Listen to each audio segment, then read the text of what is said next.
Em estúdio, para analisar os destaques do dia, está como sempre às quintas-feiras, Duarte Caldas, analista da IG Markets. Duarte, muito bom dia, porque normalmente é sempre contigo que falo destas decisões, ou antecipamos estas decisões. Eu tenho sorte de vir sempre à quinta-feira. Exatamente, do Banco Central Europeu. Hoje, pelo menos, podemos dizer que tudo indica vamos ter novidades depois deste encontro. Sim. Depois de bastante tempo com o Banco Central Europeu parado e com uma política monetária com uma postura muito do wait and see, portanto esperar para ver e tal, tivemos todos os momentos das LTROs, o banco quis esperar e ver qual é que era o impacto possível que conseguiria atingir em termos de estabilização dos próprios mercados depois de fazer as LTROs, portanto as operações de refinanciamento à banca a longo prazo.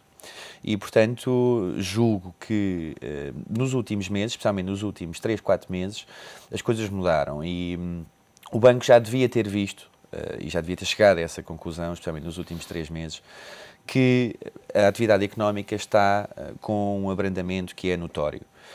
É verdade, e há aqui um aspecto que vale a pena notar, que é, nós temos 2 tipos de indicadores económicos, os indicadores que resultam mais de sondagens, portanto, sondagens da economia real, como são os PMIs, etc., e depois os indicadores propriamente ditos, portanto, que tiram uma fotografia do estado real da economia no momento atual. Portanto, ao passo que as sondagens têm como objetivo prever como é que a economia vai evoluir, depois outro tipo de indicadores diz-nos como é que efetivamente a economia está a reagir, que são, por exemplo, as vendas a retalho, a produção industrial, etc. E, portanto... Que tem vindo a agravar-se. Claro, aquilo que se tem...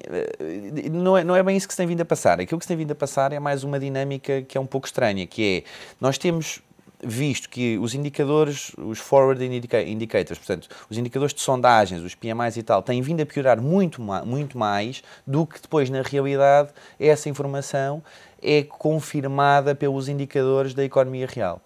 E eu julgo que este gap, portanto, esta diferença, que de facto é uma dinâmica curiosa que se está a verificar, porque a economia da zona euro supostamente devia estar com PIBs, eu diria, em território mais contracionário do que aquilo que está, e o crescimento devia estar a denotar-se pior do que aquilo que efetivamente está. Exatamente porque os PMIs apontavam para isso. E era desse ponto de vista que nós sempre nos fundamentámos e que eu sempre disse que de facto devíamos já ter assistido anteriormente a um corte de taxas. No entanto, julgo que finalmente hoje estão reunidas as condições, do meu ponto de vista, já vem atrasado para que o Banco Central Europeu corte as taxas em 0,25. Apontas para essa descida, 25 pontos base. Alguns analistas tenho lido nos últimos dias que acreditam que Draghi pode surpreender com uma descida um pouco superior. Para já pode jogar pelo seguro, Draghi? Eu acho que é difícil, e é difícil por várias razões. Primeiro, porque na última reunião nós tivemos alguns membros que não queriam cortar taxas. E, portanto, para nós passarmos de uma situação em que há membros que não querem cortar taxas para um corte tão agressivo de 0,50, eu acho que era preciso que alguma coisa de grave se tivesse passado. E não se passou, passou-se ao oposto. Nós tivemos, entretanto, uma cimeira. Cimeira é essa que trouxe alguma acalmia aos mercados, que trouxe alguma estabilidade aos mercados, especialmente mercados acionistas que recuperaram, a dívida pública, especialmente da periferia, e os spreads face ao benchmark, portanto, face às bunds alemãs também contraíram um pouco e, portanto, notou-se efetivamente uma estabilização das condições e do stress do mercado, medido por vários indicadores, nomeadamente quedas do mercado acionista que recuperou e tal, o próprio euro também recuperou, enfim, vários aspectos apontam para que a situação tenha estabilizado de alguma forma nos dias subsequentes à cimeira. E, portanto, ao contrário daquilo que poderia levar a um corte de taxas mais agressivo, que seria um resultado de uma cimeira mau, não é? Ou seja, sem grandes decisões, o mercado ter reagido mal à cimeira, ter achado que mais uma vez não se fez nada e, portanto, não foi isso que aconteceu. Portanto, o mercado efetivamente reagiu de forma positiva. Achou-se que foram dados passos importantes, com certeza que foram pequenos passos, tendo em conta a gravidade da situação no contexto da zona euro, mas de todas as formas julgo que foram passos positivos e a situação acalmou. Daí que, do meu ponto de vista, o banco fique pelos 0,25. Há outras razões, nomeadamente a incerteza quanto quanto à efetividade ou à eficácia de um corte de taxas. Portanto, o corte de taxas faz sentido, nós temos um corte de taxas se efetivamente nós passarmos houver uma dinâmica de passagem do corte de taxas do Banco Central Europeu, da taxa de referência, depois para as pessoas, não é? Para a economia real. E Mário Draghi já tinha refletido isso mesmo no último encontro. Sim, era o impacto efetivo de uma redução. Há dúvidas quanto ao impacto. E há dúvidas quanto ao impacto, porque quando é que nós temos, efetivamente, dúvidas quanto ao impacto? Quando os custos das taxas da Euribor, etc., estão mais altos e as taxas do mercado monetário interbancário também sobem e, portanto, isso resulta de stress no mercado, de incerteza, etc., etc. E, portanto, numa conjuntura em que há grande incerteza, não é para o Banco Central reduzir taxas que isso forçosamente vai passar para a economia real. E, portanto, como há alguma incerteza, eu julgo que a política dos bancos centrais normalmente aconselha que, quando há incerteza, então faça-se menos e veja-se como é que corre. Porque eles, os 0,25 adicionais para passarem para 0,50, que eu acho que vai ter que acontecer, enfim, nos próximos meses também, enfim, normalmente acho que o banco tomará essa decisão, 0,25, espera para ver e pode sempre depois mais tarde reduzir os 0,25 adicionais. É provável que Mário Draghi, e estivemos sempre atentos àqueles pormenores dos discursos de Jean-Claude Trichet, também temos feito o mesmo para Mário Draghi, parece que pode de alguma forma sinalizar algum tipo de corte ou algum tipo de medidas extra para as economias do euro. Enfim, normalmente o Banco Central Europeu tem sempre um discurso muito coerente. Seja com Trichet, seja com Draghi, aquilo que é sempre dito é que o Banco Central Europeu nunca se pré-compromete a fazer nada. We never pre-commit. Portanto, acho que é das frases mais típicas que nós ouvimos nas conferências de imprensa do Banco Central Europeu. E isso é verdade, porque as condições de facto podem se alterar. E aquilo que eu, entretanto, estava a dizer há bocado que havia várias razões. Outra das razões é o facto, exatamente, de nós não termos também uma taxa de inflação abaixo de 2%. Nós temos uma taxa de inflação a 2 e tal por cento. E, portanto, é normal que o Banco Central Europeu não se sinta muito confortável em estar a cortar taxas abaixo de 1%, especialmente sem saber a eficácia que terá esse corte de taxas, e há, historicamente, experiências más com manter as taxas de juros demasiado baixas durante demasiado período de tempo. E um dos resultados foi, por exemplo, aquilo que se passou nos Estados Unidos com a crise do subprime. Na altura, o Sr. Greenspan, que era presidente da Fed, manteve as taxas de juros demasiado baixas, se calhar demasiado tempo, e isso criou uma bolha. E, portanto, o Banco Central Europeu não se sente muito confortável nessa situação. Daí que, enfim, eu acho que seja o 0,25 e pronto. E acompanhar de perto as evoluções e tentar perceber para que Sim, eventualmente há aqui outro aspecto, nomeadamente o Banco Central, um aspecto um bocadinho mais técnico. O banco poderá anunciar também uma redução das taxas de depósitos, ou seja, a taxa que remunera aos depósitos que os bancos da zona euro, enfim, remunera aos depósitos que os bancos da zona euro têm no Banco Central Europeu.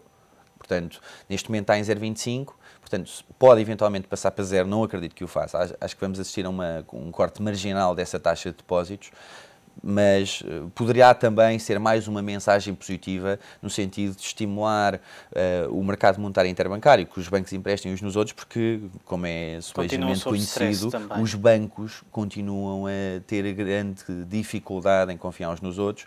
O mercado monetário interbancário não funciona bem, está fechado para países da periferia como Portugal, etc. E portanto, poderá fazer algum sentido que também uma das medidas passe por aí. Em relação ao encontro do Banco de Inglaterra, espera-se, tudo indica, um aumento do quantitative easing para, mais uma vez, estimular uma economia também, um gigante em recessão. Sim, esta semana foi uma semana muito ativa em termos de política monetária e mesmo politicamente, quer dizer, foi o resultado da cimeira. Teve um impacto importante esta cimeira nestas decisões dos reguladores? Eu acho que sim, eu acho que a cimeira teve, sobretudo, do ponto de vista das expectativas do mercado.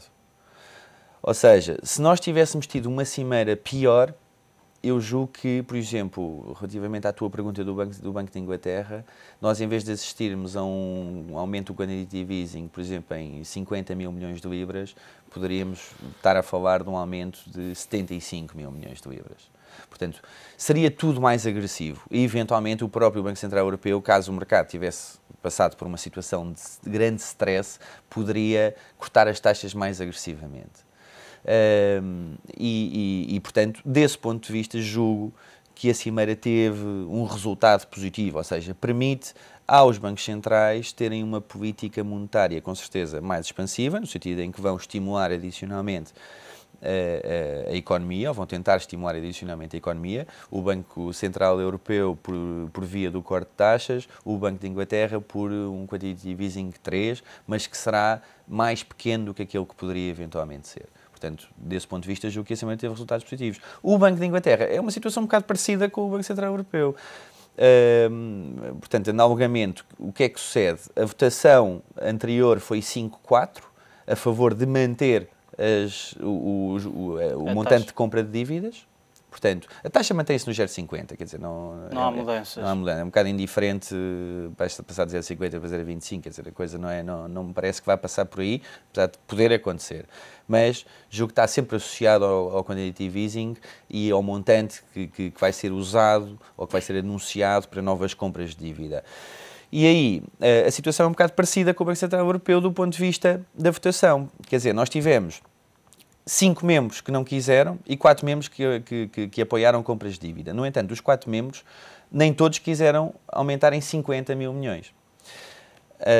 E, portanto, eu acho difícil que nós passemos de uma votação 5-4 para não fazer nada, para uma votação em que haja uma clara maioria, no sentido ou uma maioria de compras de 75 mil milhões. Sobretudo porque tivemos um resultado da Cimeira na zona euro positivo, não é? Portanto, o Banco de Inglaterra, um dos grandes objetivos e aquilo que pretendia era, sobretudo, também acalmar o mercado, nomeadamente o mercado doméstico e o mercado interno inglês, quanto aos impactos negativos resultantes do stress da zona euro, no setor bancário, enfim, tudo aquilo, porque há uma relação de enorme dependência entre a economia do Reino Unido e a economia da zona euro. Isso enfim, é óbvio, é por demais óbvio e é evidente a todos os níveis.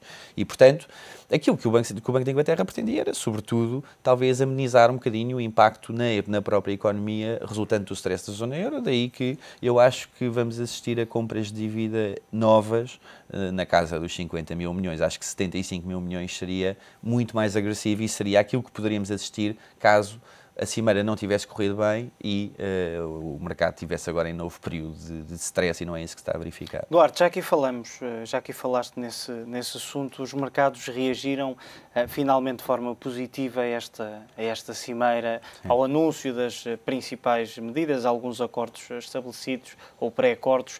Qual é que vai ser, e esta é aquela pergunta mágica, qual é que poderá ser a tendência ou qual é que vai ser a tendência dos mercados daqui para a frente, pelo menos neste curto prazo depois desta Cimeira, até se ver de que forma é que os acordos vão ser implementados?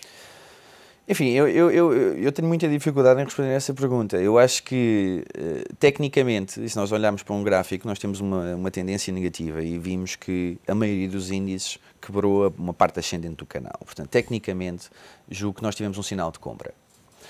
E acho que temos aqui algum tempo de acalmia em que, com estímulos de bancos centrais, como o Banco Central Europeu, o Banco de Inglaterra, etc., o mercado pode ter um período de recuperação. Sim.